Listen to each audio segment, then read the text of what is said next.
Someone older? Tom repeated as he listened to her. What did she mean by someone older? Was she that uncomfortable around him? Without wasting more time, he quickly picked up his office phone and dialed Harry's office line. Harry glanced at his office phone when it started ringing, and he didn't need anyone to tell him it was Tom calling. Give me a moment, it's the CEO, he explained before picking up the phone. Hello, sir. Hand her the phone, I want to speak with her, Tom said without wasting any time. Miss Perry says she doesn't need the driver assigned to her, Harry explained for Lucy's benefit, since it would seem weird that he was just handing her the phone to speak with the CEO concerning an issue he was supposedly not aware of. Just hand her the phone, Tom instructed. Are you sure you want to do that? Harry asked, making Lucy wonder what they were discussing. Perhaps the CEO was considering her request. The CEO wants to speak with you, Harry said as he extended the phone to her. Me? She asked, perplexed, as she pushed her glasses up her nose. Is there someone else in here with us? Harry asked with a slightly raised brow, and lowered his gaze to the phone he was still holding out to her, indirectly telling her she was leaving his hand hanging. She had heard rumors that the CEO wasn't the type to be seen or even talk to anyone, so why did he want to speak with her? Perhaps she had crossed a line by making such a request? Lucy wondered as she took the phone from him. No, sir. Sorry, sir. Tom picked up his handkerchief and placed it over the mouthpiece of the phone. Miss Perry, why, yes, sir. Go, good morning, sir. She stuttered, standing up quickly from her seat, while Harry tried not to let his amusement show on his face. I hear you do not want your driver. What problem do you have with the driver I chose for you? Tom asked in his formal, intimidating tone. Hearing how cold he sounded, Lucy concluded that he was angry, and the last thing Lucy wanted was to tell her boss that she didn't want her driver, and then have him fire her. She knew her plan could easily backfire, and then she would only have herself to blame. So now she had to think carefully before giving him an answer. Are you there? Tom asked when she didn't say anything after some time. Yes, sir, she quickly answered, trying hard not to stutter. So?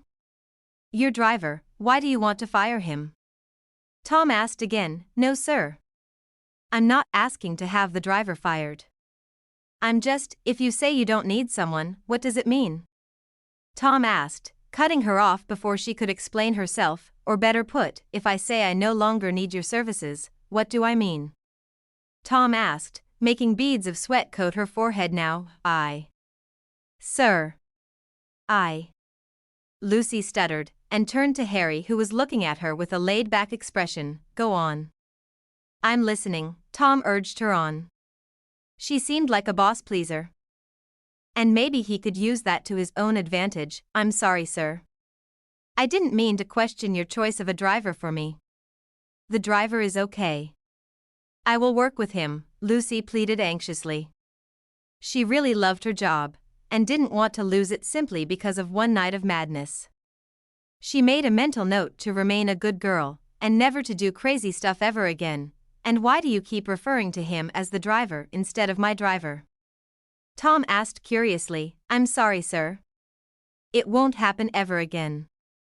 I'm sorry I complained about him. I will keep working with him, Lucy promised. Hand the phone to him, Tom said dismissively, and Lucy quickly did as she was told, since talking with the boss made her feel very nervous. What should I do, sir? Harry asked immediately he took the phone from her. Tell her if the driver goes, she goes too, so she needs to be extra careful and make sure he doesn't leave. And if she decides to keep the driver, inform her she is going to be working as my personal assistant henceforth. What? Harry half yelled, before he could stop himself, startling Lucy, who looked at him anxiously, as she waited to know her fate. Don't worry, just trust me and do as I say, Tom said before hanging up. Harry glanced at Lucy, who was looking at him with a worried frown, and he could literally see the question in her eyes. He wished he had an idea as to what Tom was up to. Tom had never had a personal assistant since the first lady who had occupied that position had tried to seduce him. And when she failed, she had accused him of harassing her and had almost succeeded in creating a scandal for him and the company. After that incident, Harry had been acting as his personal assistant even though he was known as the vice chairman of the company. So why Tom was suddenly asking Lucy to be his personal assistant when he was busy trying to keep his identity from her was a mystery to him. Harry cleared his throat. If your driver leaves, you leave too. Regardless of the reason. So you have to be kind to him, Harry announced, making Lucy's eyes widen in dismay. This didn't make any sense. Why would a director like herself be fired because of a mere driver? Lucy asked herself in disbelief.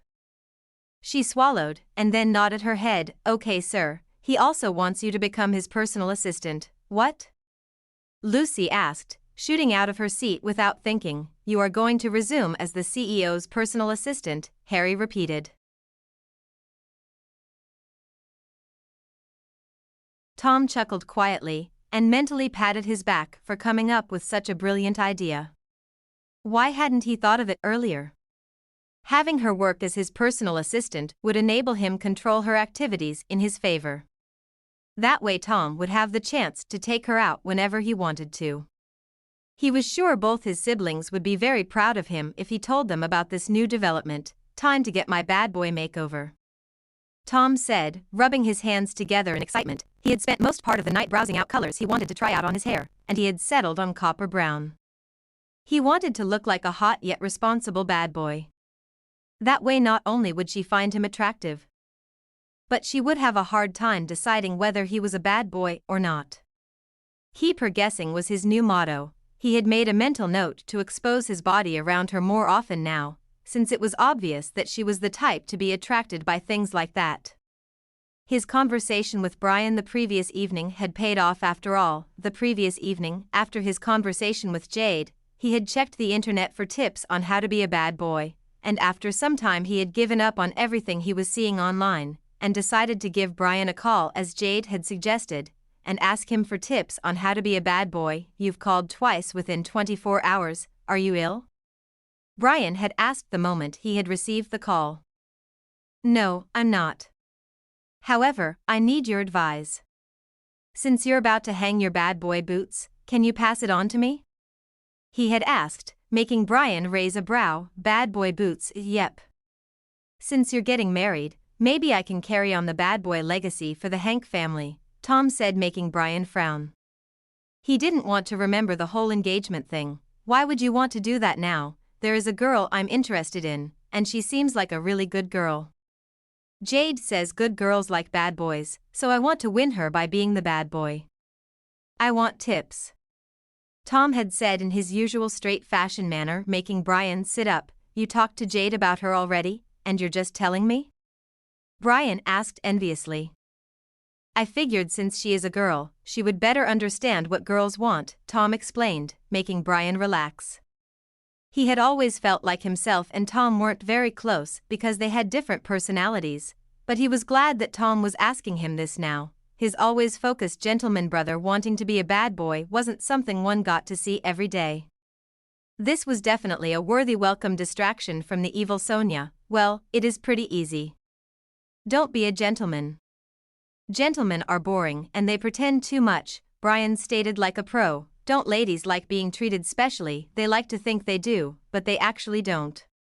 Why do you think they always fall for the guys who don't treat them so specially? That is simply because they like the idea of taming a bad boy. Good guys are like a bland dish, but bad guys are like a spicy dish. Brian continued excitedly, almost like he had been waiting all his life to give his elder brother the lecture. But being a rich good guy should account for something, right? Women love money, Tom pointed out. True. But they could stick with you for your money while giving their heart and body to broke bad boys. Women fall flat for rich bad boys. You want to know what women want? Women want a man that would make their heart race and their blood pump in their ears. They want someone that is comfortable with showing off his good looks and attractive body. A confident guy who would wink at them across the room as he checks them out, rather than the one that would hold out a chair for her and offer a polite smile. But, I think someone like you could be pull off being both though, Brian added as an afterthought. I see. Hearing this now, Tom was beginning to think that his problem with ladies wasn't merely because he didn't give them enough time, or because he had pretended to not be rich. He had merely been a boring good guy, but all that was about to change. If you want to be a bad boy, you have to be real. By real I mean brutally honest. If she isn't looking good, say so. If she smells bad, say it. If her dress sense is drab, let her know. Don't try to sugarcoat words. Also when Tom, who was been busy jotting down all Brian was saying, paused. Can we take the lessons a day at a time? I'd like to practice and give you feedback daily. That way I can know if I'm on the right track, Tom had suggested. That would be cool. Brian had said with a grin. He was so looking forward to bonding with his brother and seeing him transform into a bad boy. All right, thank you, hold on. I have to give you an assignment first. You're seeing her tomorrow, right? Sure. We live next door and I'm her driver. Wav. What is going on? You have to fill me in on everything if I'm going to help. Brian said excitedly. Tom didn't like having people in his business, but he was also trying to use this medium to bond with his siblings, so he told Brian everything he had told Jade, and also left out Lucy's checklist as well as the intimate part of their meeting. So she works for you, yes, but now you work for her? Brian asked with a chuckle. Yeah, good then.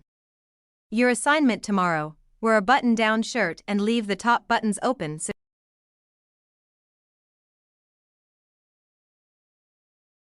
she gets a view of your chest. See if her eyes stay glued to your chest, Brian instructed, and what happens if it does? Then you have to make sure you keep wearing stuff like that to build the sexual tension until she can't hold it in anymore.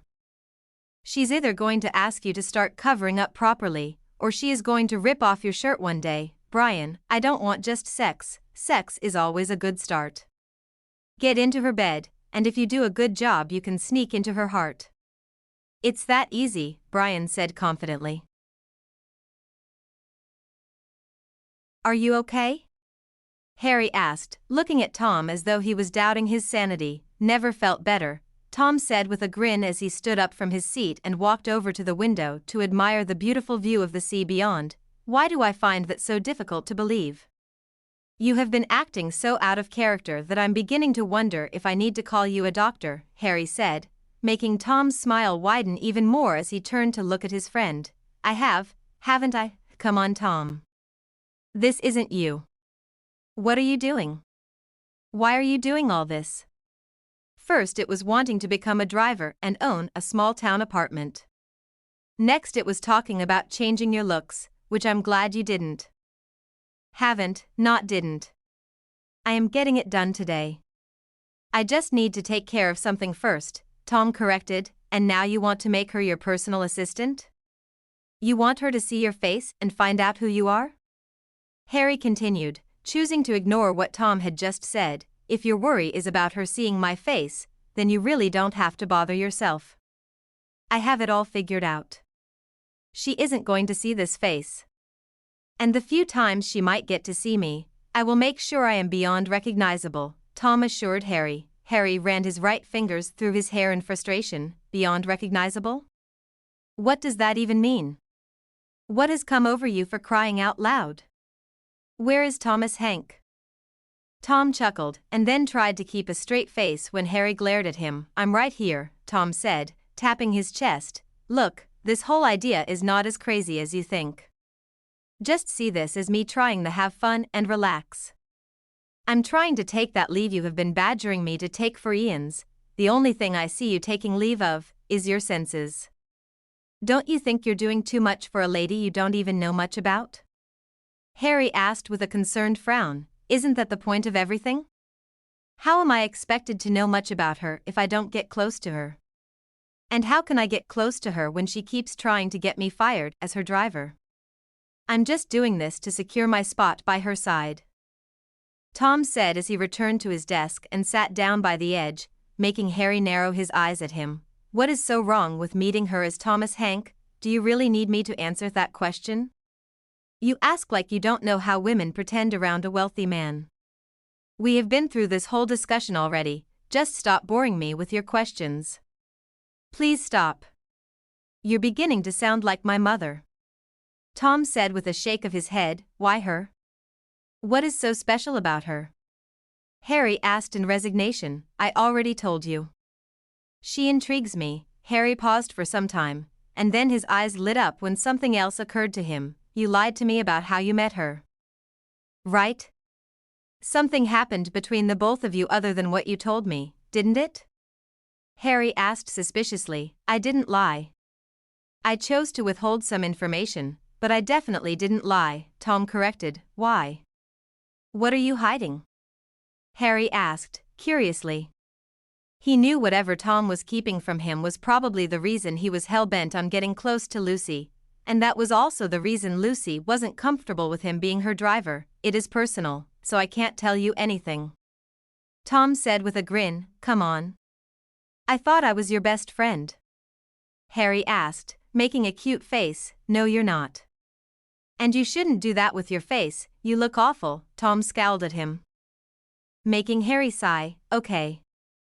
I get it. You don't want to tell me whatever happened between yourself and Miss Perry at the club. But can you at least tell me your plan? What is her job description now? What am I supposed to do? How do you hope on avoiding her so she doesn't see you? How do you shuffle between being the CEO and being her driver at the same time? Harry asked, looking at him expectantly as he waited for the answers to his questions. Like I said, she will be my personal assistant. I will communicate with her via my office line as give her instructions daily. She doesn't have to do much paperwork, but we will give her something just to make her think she is really working. I want her to be at my beck and call. All you have to do is be around to keep her on her toes. Tom said with a wink. And you? What do you want to do about your appearance? My brother is an actor, remember? I can easily get bears and wigs to disguise myself. That shouldn't be too difficult. I will drop her off at the office as Tom, her driver, and meet her in the office as Mr. Hank, her boss. Tom said with an excited twinkle in his eyes. You're insane. Harry said with a shake of his head. Yeah, you've been saying that all week. Tom said as his eyes fell on the wall clock. It's time to serve my lady her lunch. Got to go. Let's talk later, Tom said as he stood up and headed for his private elevator. And Harry followed him. Tom? Harry called for the last time before he could get into the elevator, hoping Tom would let him talk some sense into him. You know me. And I believe you've always trusted my judgment, right? Tom asked, and Harry sighed. Just trust me as you have always done, okay? Tom said before getting into the elevator.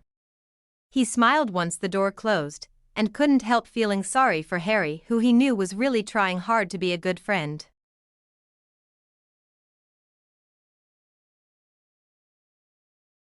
Oh my God. Did I just worsen everything? Lucy cried as she collapsed on her seat and took off her glasses before resting her head on the table. She was really trying hard not to sob. What the heck had happened in there? She had gone to see Mr. Harry, not the CEO, so why had the CEO chosen to get involved in her business? Why had she allowed her big mouth put her in trouble? Oh God. Please just rewind the time back to yesterday. I won't complain ever again, I promise, she prayed silently. She stood up from her seat and put on her glasses once again before she started pacing around the office. Mr. Harry had asked her to clear her desk today and resume as the CEO's personal assistant the next day. Why? Why were they taking things too far? She hadn't meant to challenge their authority. Why did they even have to say she had to be extra nice to Tom? Lucy raised a hand to her temple, which was beginning to throb, and cussed Tom for bringing so much trouble to her. Yes. This was all because of Tom. He was the cause of her current predicament. If only he had been minding his business and had not caught a glimpse of her to-do list or even offered to be her one-night stand that night, she wouldn't have been in this mess. What am I going to do? Lucy groaned pitifully. Ma'am, she looked up when she heard her secretary's voice. Yeah, a message is going around that the CEO has asked that henceforth every staff must leave the company premises at closing hour. And no one is to carry any work home, she said, trying hard not to sound too excited about it. What? Why? Lucy asked with a frown. I have no idea, you can leave. Thank you, Lucy said, and the secretary gave a curt nod before leaving. Why are they doing this to me? Lucy asked, at the verge of tears now. She lived for her job. She loved taking work home, since it took up most of her time and kept her busy. What else could she do if there was no work? Maybe I can invite Sonia over, she thought before picking up her phone and dialing Sonia's line.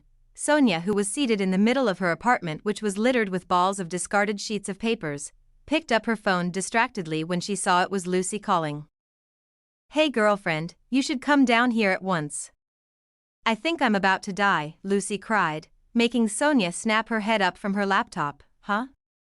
What is wrong, Sonia? My life is about to end, Lucy cried pitifully. What is wrong? Did your one-night stand neighbor blackmail you or release your nude photos to the press? Sonia asked, making Lucy close her eyes. He seems to be the bane of my life right now. Did he do something?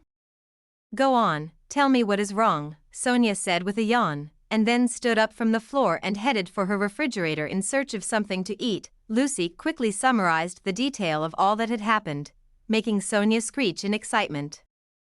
Lucy pulled the phone away from her ear. Why do you sound excited? Lucy asked in confusion. You are going to be working directly with the CEO of one of the biggest company in the country. And the best part is that I heard he is still single. Come on. This is an opportunity of a lifetime. Sonia said as she munched on the Bounty chocolate she had been able to find in the refrigerator. I don't want to work so close to him. I'm okay working here in my office, Lucy protested. Well, unfortunately you don't have a choice. And you had better be kind to the hot one-night stand come neighbor come driver. He is bringing you so much good luck, Sonia said as she returned to where she had left her pen and notebook. And then scribbled down something on her journal. What good luck? Lucy asked with a snort. Sonia, please come over. I think I might die if I don't take any work home, Lucy pleaded. Can't. Sorry. I'm working a new book, and you know how I like to be alone when doing that. Good thing you have your handsome neighbor to keep you company, so better take advantage of it. Sonia suggested. Why are you so confused? One minute you want me to get with my boss, and the next you want Tom. Lucy asked in confusion, making Sonia giggle. You can get with the driver off work hours, and get with your boss during work hours. I would totally do that if I was you, Sonia said with a giggle. Before Lucy could respond to that, she sighted Tom approaching her office through the see-through glasses. Oh shit. The devil is here. I will call you back. Lucy said before hanging up. She took in a deep breath and pushed her glasses up the bridge of her nose. Her first thought was to snap at him for bringing her lunch despite her objection that morning. But once she remembered what Mr. Harry had told her, she decided against it. Instead, she pulled both sides of her lips up in a stiff smile. I brought your lunch as promised. I got you a bit of everything, Tom said as he carried the lunch pack over to her desk. While he looked around the office, Lucy didn't bother to look at his clothes. She kept her gaze on his face. Thank you, she said, still maintaining a stiff smile, making Tom want to chuckle. You're welcome, ma'am. See you later, Tom said, and then winked at her before turning around to leave. Lucy looked at his back in disbelief as he closed the door behind him. Did he just wink at me?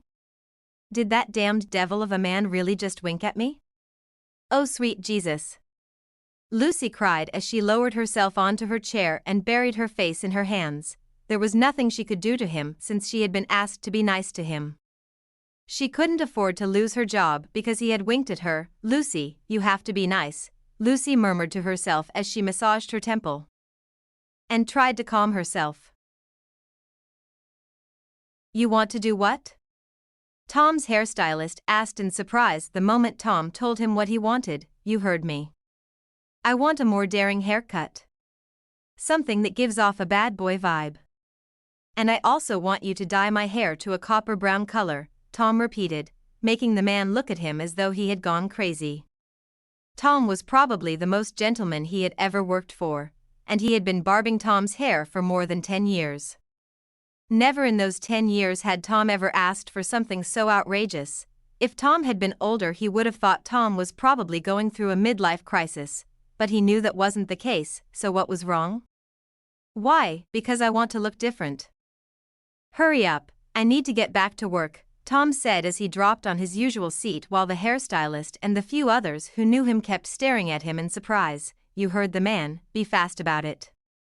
The owner of the salon, who was attending to someone else, instructed the barber.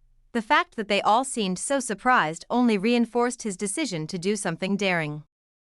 He glanced at his phone when it started ringing and was surprised to see the call was from Brian. Hey, I'm just calling to be sure you remember your assignment, Brian said as he roamed around his apartment aimlessly. He was bored but couldn't leave his house because of the journalists who were still gathered outside. Now he had to look for other ways to keep himself busy. He was tired of watching the television already. Sure. I did it, Tom said with a grin. You did? Brian asked in surprise. He had thought Tom would find a way to shy away from doing it, so he was genuinely surprised that Tom was really going ahead with it. So? How did it go? What was her reaction? Brian asked excitedly. She was hooked. She kept trying not to stare, but I noticed it was a struggle, Tom said with a chuckle, making Brian laugh. Wow. It seems you're a natural bad boy, Brian commented. I guess so. Anyway, As though remembering that he was in public, he looked around and noticed the other men around seemed to be paying attention to his conversation, so he stood up. Hold on, he said to Brian as he headed outside. I'll be right back, he called out to his hairstylist, who was busy arranging everything he needed to dye the hair. You were busy? Brian asked, feeling sorry for interrupting his work. Not really.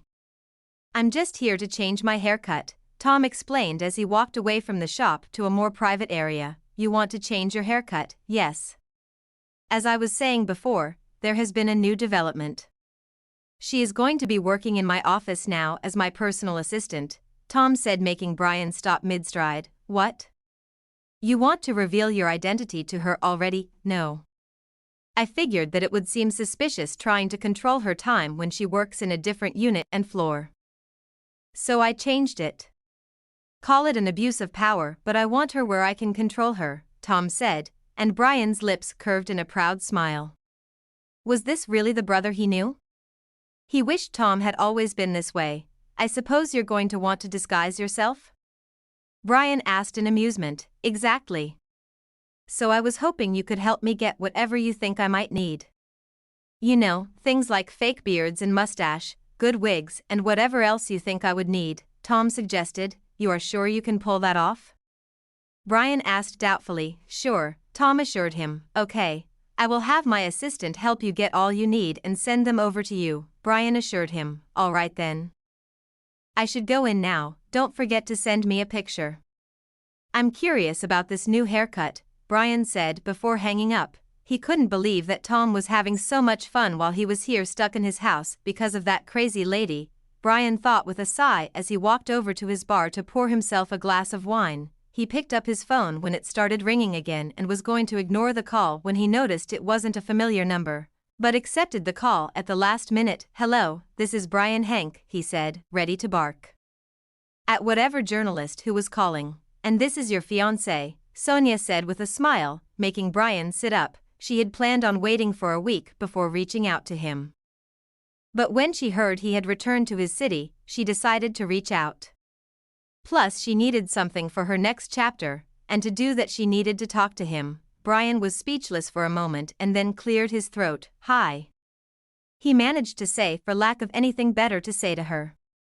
What he wanted was to yell at her and tell her how evil she was for running off without a word, but he didn't want to say anything to annoy her, else she goes off again. How have you been, Babez?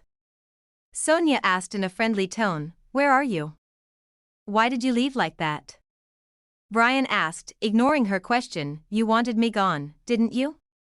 She reminded him. Yes, but not that way. We were supposed to first end things between us officially. He explained to her politely. I already told you I don't want to end things with you.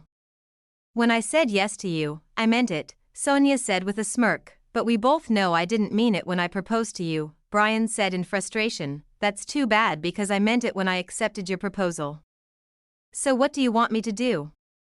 Should I go on social media and announce to the world that you just wanted to make a fool out of me? Are you willing to admit that you're that much of a jerk?